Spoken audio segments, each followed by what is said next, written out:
understand the economy, you have to understand human nature. This podcast is powered by Acast. Hey there, welcome to the podcast. John here. So the Dalkey Book Festival season kicked off with a live podcast show recorded with a full house at the Coolidge GAA Club.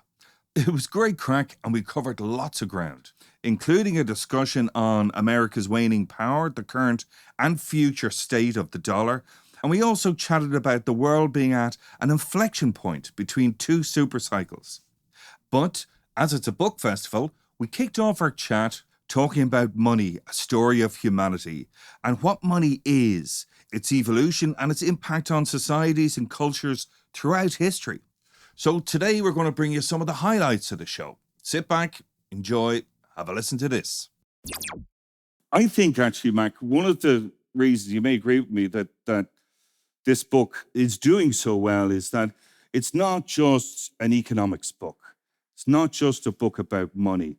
It's about history and it's about anthropology and it's about psychology and biology and all the ologies, essentially. But it tells the story of the human condition through the lens of money. No, it probably, it does, John. And the fascinating thing about writing a book like this is, or writing any book, is you really second guess your own assumptions about the world. When you're on your own, in your own little head, reading away, it helped enormously that the pandemic happened. I'm probably one of the very few people who enjoyed the pandemic, thought it was great. I'd like another one that's very soon, or another book. No, but I was kind of down in my basement thinking, do you remember when we were thinking like this could go on for 5 years? Like nobody really knew. So I said, okay, well, I had the contract to write a book about money. And I was going to write a book which was pretty much the standard economics way of looking at how money is created, how it goes around the economy, etc. And then I started reading evolutionary biology. Now, don't ask me why. I started reading evolutionary biology. I'd never read it before. And this evolutionary biology tells the story of humanity and how we became the clever ape that we are now. Now, we could be clever good, clever bad, but this story of this extraordinary creature that you wouldn't have bet on the human being, let's say, 15, 20,000 years ago. If you're hanging out, if you're hanging out in the savannah, I'd have bet on the lion or something, Yeah. But why did humans become the dominant species in the world? And what are the clues and what's the evidence? So I remember reading this and thinking to myself, economists talk about technology. Yeah. And when they talk about technology, John, as you know, they talk about, for example, the internet or the computer or the wheel being a great example. So when humans discovered the wheel, it prompted all these other discoveries. When we discovered steam, prompted all these other discoveries, etc. But what they never really spoke about was what I always thought was really fascinating, which were things called social technology. So the wheel and steam and the mechanical engine, these are all physical technologies built by humans to make our life easier, to solve problems for us. And then I thought about things called social technologies. And social technologies are technologies that humans also came up with, but that allowed us to coordinate better, that allowed us to cooperate better, that allowed us to actually live together in complicated societies better. So a good example of that would be the legal system. Another example is organized religion. Another example is writing, because writing allows us to communicate. And obviously the most extraordinary example of a technology that we invented and grew ourselves, evolved into, is this thing called the voice box, which allowed us to speak. So when I was reading all this sort of stuff, it struck me that money is a social technology very, very similar to the legal system, because money allows us, if you imagine today, the amount of interactions you have had with people you will never, ever, ever see again. You don't know, but you have them with money, with exchange, with trade, with commerce, whether you're buying a coffee or you're online buying something else. And what you realize then is that maybe if you look at money as a technology that humans invented to figure out a very complicated world, it might be a foundational argument. It's kind of like a universal language, like music. Well, it is exactly a universal language. And this is the extraordinary thing about money, is that everyone uses it.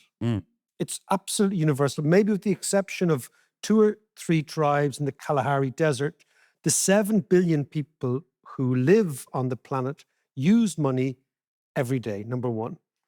Number two, we have tried all sorts of other ways of organizing complex societies. We've had feudal societies. We've had societies based on religion. We've had societies based on tribes. We've had communist nirvanas. We've had all these ways of organizing complicated human societies, and we've abandoned them all. And the one that continues to exist and continues to be bought into by most people is a society based around money. So I thought, okay, this idea is interesting.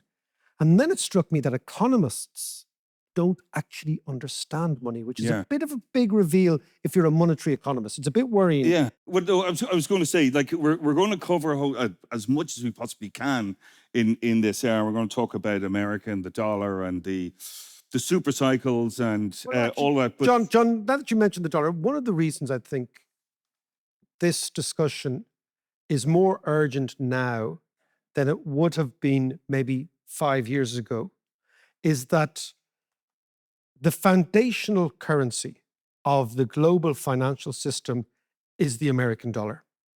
And the assumption has been for the last, certainly since the 1920s, but absolutely since 1945, when the United States took on the mantle of the dominant Western superpower, the hegemon, the one with the big military, but also the one with the soft power with rock and roll and Hollywood and all that sort of stuff. And US aid. US aid, well, exactly, multilateralism. The idea has always been that the American dollar will be the cornerstone of the financial architecture that we build around which to base our economy.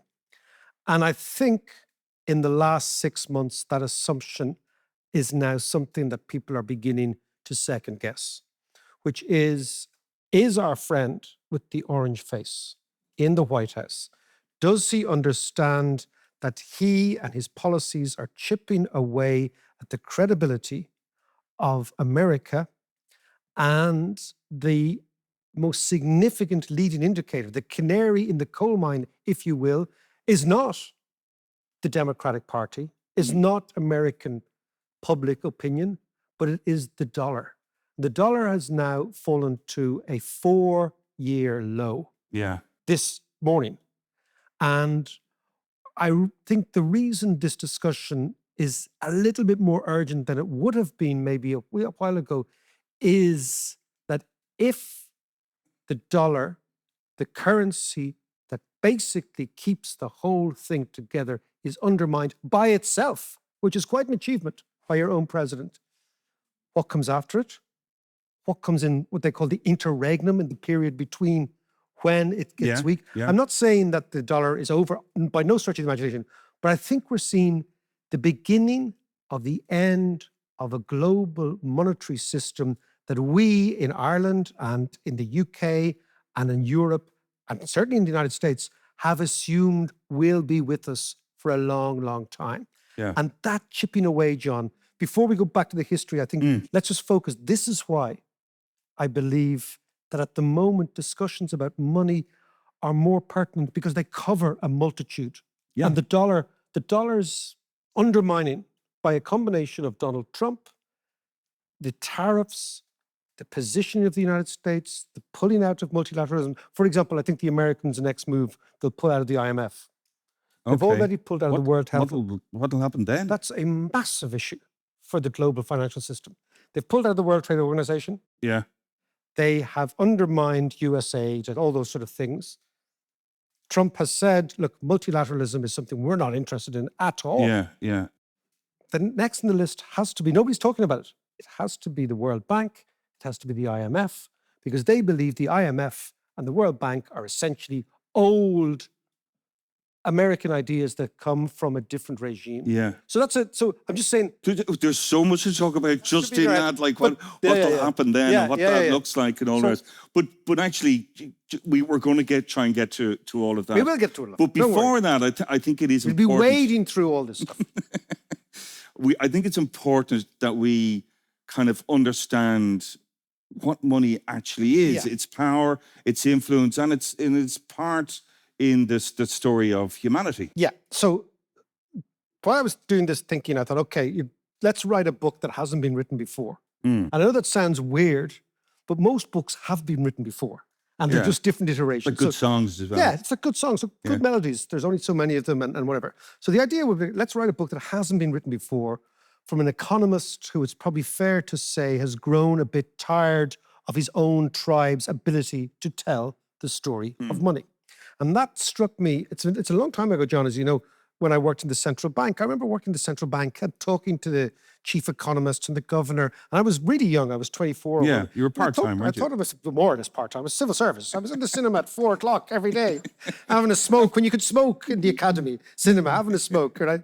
But I was thinking, I'm in the institution that makes up the money, i.e., do you remember the punt? So the central bank made it. And I always thought this was a great trick, you know? Yeah. You bring paper into the central bank. It's like the tabernacle. Down the basement. It's like the tabernacle at Mass, you know? You read a bit of hocus pocus, blah, blah, blah, blah, blah. And behold, I swear to God, this is the body of Christ, right? Which is, the paper comes in, I swear to God, this is worth a tenner, right? Same sort of magical idea based on the notion that we all buy into and trust the organization. And then I thought, right, the people who run this place are really powerful. So I remember having these conversations and coming to this bizarre conclusion, John, that in the same way as a plumber, so for example, if you employ a plumber, the plumber will be able to explain to you how the water, when you turn on the tap, goes from here to there. There's a combination of gravity and pressure and pipes and direction. And, you know, the plumber, he or she can show you the map and say, this is how the water gets, right? So the plumber can tell you how the water gets around the house. But if you sit and have a drink with the plumber and you say, why is water essential for life? Like, why do we need it? I'd say the plumber would be hard pressed to answer that question in general. Yeah. And I think economists are the same, which is we are trained when we learn monetary economics and we teach it and we're given that title, monetary economist. We're trained to say, when you turn the tap on in the tabernacle, right? Yeah. Okay, and the money gushes in. This is where it goes, this part of the economy, that part, it goes through the banking system. We raise interest rates and the money supply. Levers and pulleys. Levers and pulleys. But that's not interesting. Yeah. Well, that is interesting from an engineering perspective. But the question is, what does it do to us? Yeah. What is this thing, money, and why does it change us? Why have we adopted it? Why did we adopt it when we adopted it? Why does every society that's come into contact in the ancient world with monetary societies lose? Why were monetary societies in the ancient world the societies that seemed to have some sort of comparative advantage over societies that didn't use it? So what is it? And then why do we want it? You know, when a 10-year-old, you know, when our kids would ask, you know, I wanted to ask that question. Another question, kids say, what's money, Dad? Where does it come from? Can it run out? Can we get more of it? Right? Where does we get the money tree? Get the money tree. So what I do in order to answer those questions, to go back to where we see complex societies in the first place in the world. And they are largely, I picked the Sumerian society, which was the society that existed in the Mesopotamia around 5,000 years ago. So that's the first evidence when humans stopped being hunter-gatherers and began to become domesticated. Now, we became domesticated very slowly. It happened about over 5,000 or 6,000 years. And one of the fascinating things when I was writing it during the pandemic was the following. I read something which said that 10,000 years ago, when the Ice Age started to melt, and obviously you're in your botanist side, John, you realize that when it gets warmer, it gets wetter, not to mention the rain, and there's a fusion of life. Yes. So you would have thought that when we became domesticated in a warmer globe, that the human population would have risen dramatically. And so ancient demographers believe that our population went from 4 million 10,000 years ago to 5 million 5,000 years ago, which is almost nothing. Right, yeah. They also believe that our population went from 5 million humans in the world 5,000 years ago to 100 million by the time Jesus was chasing the moneylenders out of the temple. So I thought, why was this? And of course, the reason was that once we started domesticating animals, their diseases killed us. until we acquired immunity, which took us Oh, thousands of okay, yeah. years. So the whole process of domestication was a slow one, not because we didn't like gardening. In fact, we love gardening. It's a human thing, right? Because basically domesticated is just gardening, right? But because gardening killed us.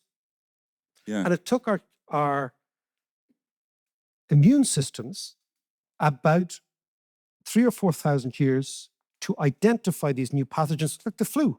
Yeah. Right? Yeah. Just think about the flu, right? And then once 5,000 years ago to the time of Jesus, you see this massive increase in the population. Well, what doesn't kill you makes you stronger. So yes, exactly. So the few humans who survived Yeah. were stronger. Now, that led to a massive change in human society because there was just more of us.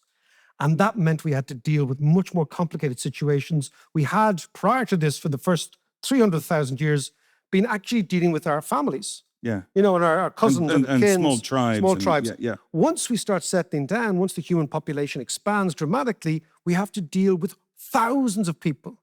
And that presents problems of complexity. So humans had to invent a shortcut to deal with living in a complex Yeah. society. Where am I in the hierarchy? Do I have something called value? Where is everybody else? And you see, and this is what fascinated me and got me thinking the idea, we see a co-evolution of money with writing, Yeah. with numerals, with legal systems, with organized religions. They all emerge around 3,000 years BC. But what is it about money that actually has that power to, drive innovation and change? Because the essential promise, this is the fascinating thing, and there are all sorts of arguments we can talk about now about equality and who gets the money and all that sort of stuff. But the essential promise of money today and back then was that with money, you can change your material and social circumstances from the circumstances you were born in. Yeah. Upward social mobility. And this has proven very attractive to humans. This simple elixir of upward social mobility has proved an incredibly propulsive force for Yeah. humanity. And then when you look at the societies that adopted money, so take the Sumerians, and they were followed by a crowd called the Lydians, Yeah. and then the Greeks, who we know of, what you see is by the time the Greeks have adopted money, which is about 700 BC, maybe about 500 BC, what you also see is the Greek mind begins to change. The Greeks go from believing in mythos, like Homer and the Odyssey and those epics, and Zeus throwing, Thunderbolts. like Elon Musk with wings, big lad, right? That sort of fella, right? You see the Greeks going from mythos, that sort of mythological thinking, stories, narratives, to logos, to rationality, Yeah. to democracy, to precision, to logic, to proof. So were you saying that the money brought on Yes, I think it the did. idea of I think democracy? it did. I think you can't see these things because I believe that what money did was, number one, it liberated a certain few Greeks Yeah. who would have been born, if in the old days, if you were born poor, you stayed poor, and the narrative was, like the caste system many years ago in India, you were a certain caste. If you inject money into that, it's an unbelievably disruptive thing. Because suddenly people say, It's an equaling force as well. it's an equaling force. It's a liberating force. So you see, for example, in Lydian societies, Lydian women were the first society that recorded that were allowed to choose their own husbands because they were rich, Right. because they had power. They had financial They had power. good dowry. They had all that sort of stuff. And then, so when you look at it, what struck me is, why were they the civilization that broke through this sort of intellectual glass ceiling? Why did they come up with democracy?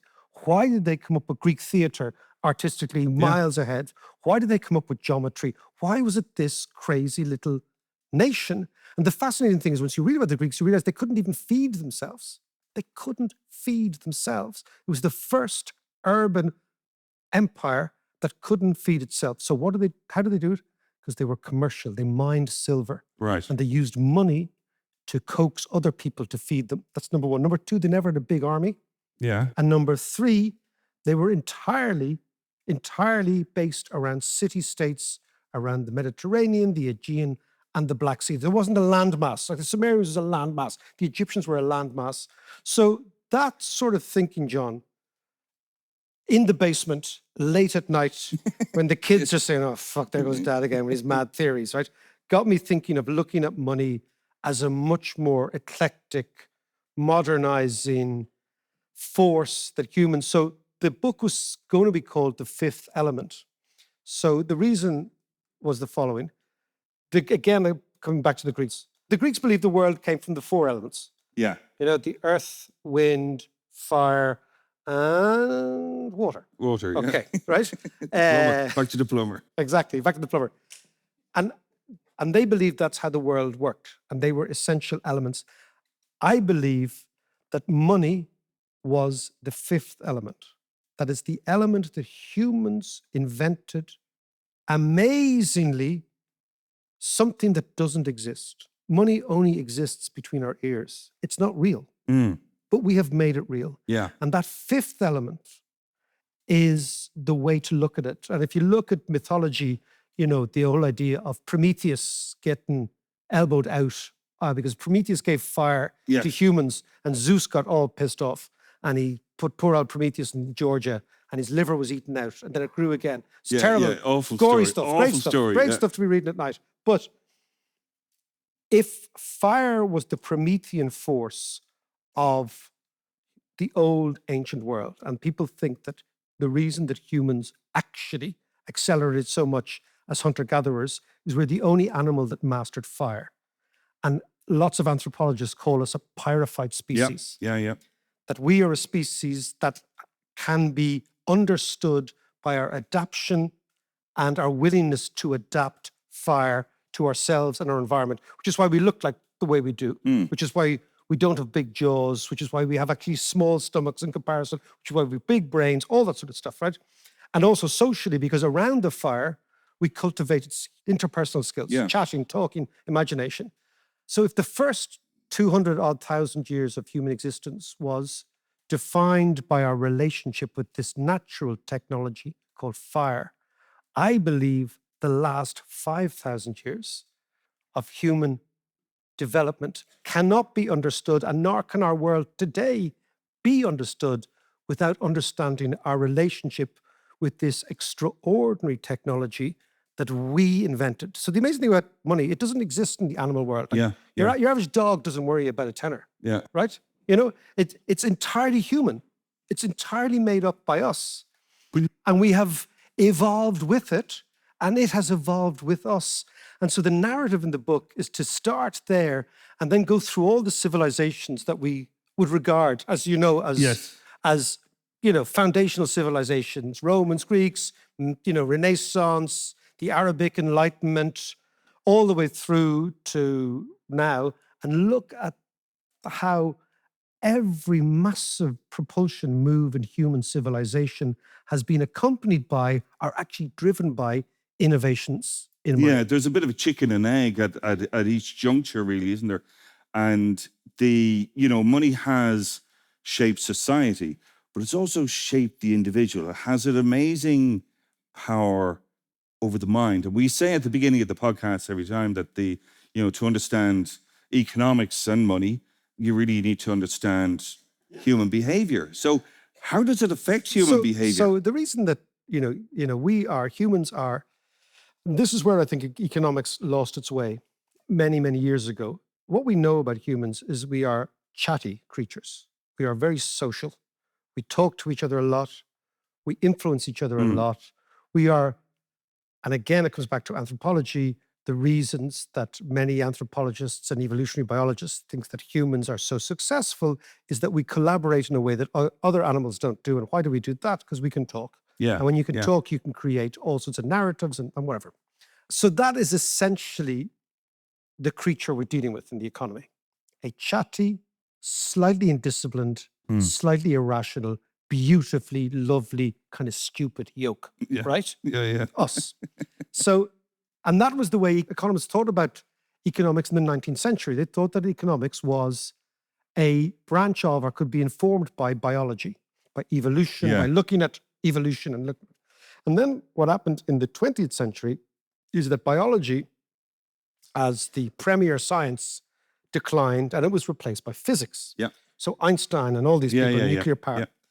And I think economists got very jealous that physicists were getting all the plaudits. So, and Einstein was a big hero. And they said, could you imagine if we could make economics even harder, right? By pretending that it's physics. So how do we do that? Well, Do more maths. do more sums, yeah. Okay, to have more absolutely hard and fast iron laws of economics. Yeah. I love that. And who doesn't like an iron law? Look at an iron law. And That's throw great. in a pie chart for good Loads measure. of pie charts, loads of equations, all that malarkey, right? And then what we'll do, but okay, well, what are we doing? We're looking at humans. So what we're going to do is to make these models work, Yeah. because this is what I did in the central bank, right? What we'll do is we will assume away all the characteristics that make humans human, right? So the thing that we know about humans is not only are we not rational, we are beautifully irrational. Not only do we have a straight view that we understand and we know our own mind about everything, we haven't a rashers about anything, right? We change our mind all the time. We get influenced by the last. This is back to the psychology of money, right? Think about the creature we're dealing with. Yes. And then this comes to your idea of money and psychology. So it's always intrigued me is, why do people buy stuff? It's a really simple question, right? It's the core question of economics and finance. Why do people buy stuff? People buy stuff because other people buy stuff, right? That's why we buy stuff. And marketing works. And marketing and advertising works. Yeah. So when you put our social insecurity and you put on top of that this incendiary thing called money, you get these mad investment cycles, crazy, And like we had here in the property carry-on. Yeah, absolutely. And this has ever been so as well, all the way through history. We've had, you talk about the likes of, what seemingly very clever people doing incredibly stupid things. Jonathan Swift, Darwin. Newton. So basically this idea is that money, because it's a social technology, brings out the social madness and the social brilliance in us. And that is at the core of understanding, I think, economics. And then when you look at exactly this, so you get someone like Newton, clever fella, great with the owl, apples falling off trees, great for that, right? Great for the owl bit of gravity, our fella Newton, right? Lost his shirt on a thing called the South Sea Bubble. Jonathan Swift, great for writing the owl books. Brutal with money, absolutely terrible money. And of course, Charles Darwin. Charles Darwin lost his shirt speculating, and this is the interesting thing, speculating on a railway company that built the Dublin to Dunleary Railway. That had been the most successful railway, suburban railway in the 1830s. And of course they did with still going. And it's still the same bloody infrastructure. Yes, it is. Yes, it is. It is the same fucking, it's the same line. It hasn't been expanded since 1830. Think about that. How mad. Up the Republic, great country to live in. So, but of course they did like everything, this is the human nature. So the first iteration was really successful. All the shareholders got paid back. They said, great, what are we going to do? We're going to expand massively in Ireland in the 1840s. What happened in Ireland in the 1840s? Famine. Darwin lost his shirt. And Darwin was fascinated by economics. In fact, again, in the course of writing the book, I'd kind of been aware of it, that Darwin got his theories, his evolutionary theories, from an economics book written by a guy called Malthus. So Darwin so Darwin was a great man for taking notes. He was great. He was a data. That was his traveling book. He was a data crunch. To the Galapagos, was it? Exactly. He took little photos and taking all these notes. He had a lot of time to kill, He had a lot of time. He had 4 years. Only rich people can do that. He had 4 years. So he went around drawing photos of penguins and taking data. And he had this hunch that something was going on in the world that subsequently became his idea of natural selection, which is the foundational idea about evolution. The finches of the Galapagos. That's exactly. You're sort of, when I was playing football, I was reading this stuff. You were reading about finches. I knew it. It would all equalize eventually, John.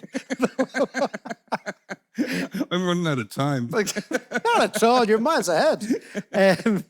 So he was trying to come up with it. Darwin had this idea, but he didn't have an overarching theory that he thought could explain what he observed, which was that certain species seemed to be able to last and other species didn't. So he's thinking, how does this work? And he read a book by a guy called Thomas Malthus. Malthus was an Anglican priest, a big intellectual in England at the time. Like he'd been on, I don't know, Newsnight now a lot these days. Yeah. They had news back those days. And he had this idea, which was that humans are locked into a battle with nature and nature always wins. So when our population gets too big as humans, we get famines. Of course, Ireland was the exemplar of this. We get famines, we get pestilence, we get diseases, and human behavior changes when we experience this. So, for example, Irish people emigrated. That's a massive change in behavior. Yeah. Irish people had much smaller families after the famine. Irish people didn't get married. So we changed our behavior. And Malthus predicted all this, and he called these things behavioral adjustments in the face of changes in the environment. Okay. And that was his theory. And Darwin took that idea and he said, if humans change their behavior, can you imagine if we do this on a general level for animals? Yeah. Over a huge time scale. Over two time scales. Yeah. So yeah. the essence, and this is why I say that, economics was much more applied to biology in the 19th century than it is now. Yeah. Now we're all physicists doing, and the problem with physics is if you're dealing with physics with a creature that doesn't do physics in his head or her head, Yeah. what you gain in precision, for the models are very precise. Yeah. You lose in relevance. They're kind of Of irrelevant. course. Yeah. So now a lot of economics is like, I would think, learning Latin in a cloister, Yeah. right? Academic economics, it's speaking to itself. It's just theoretically, it is this. The answer is and this. it's like, oh no, Jesus, I'm very clever. Oh no, you're very clever. Oh no, it's all about who's most clever, rather than who's explaining to people what's going on.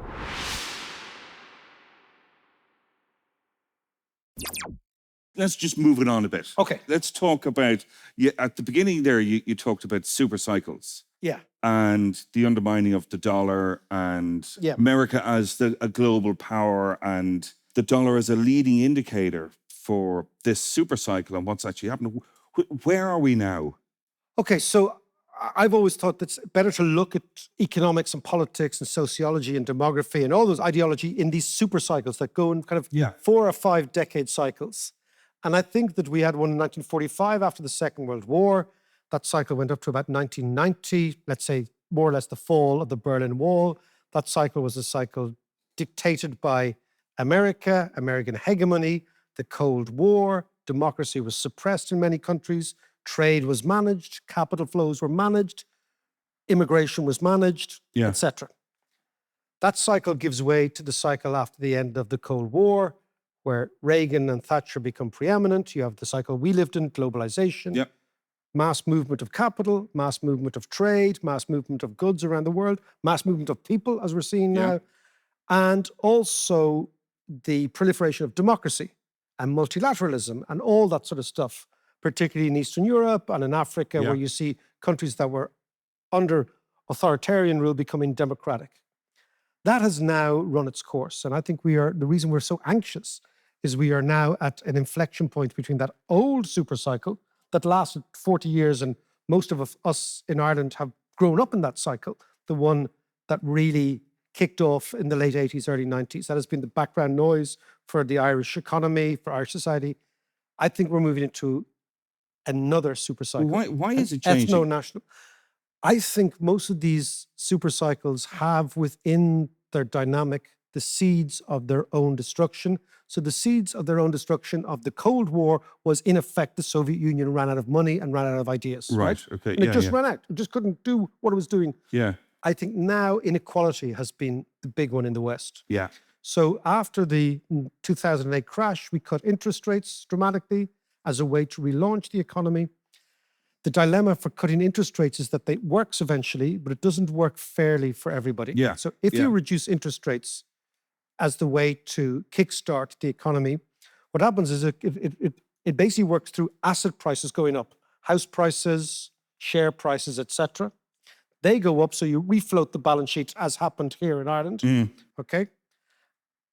And so you over-reward people whose income depends on assets. So that's share prices, house prices, rents, dividends.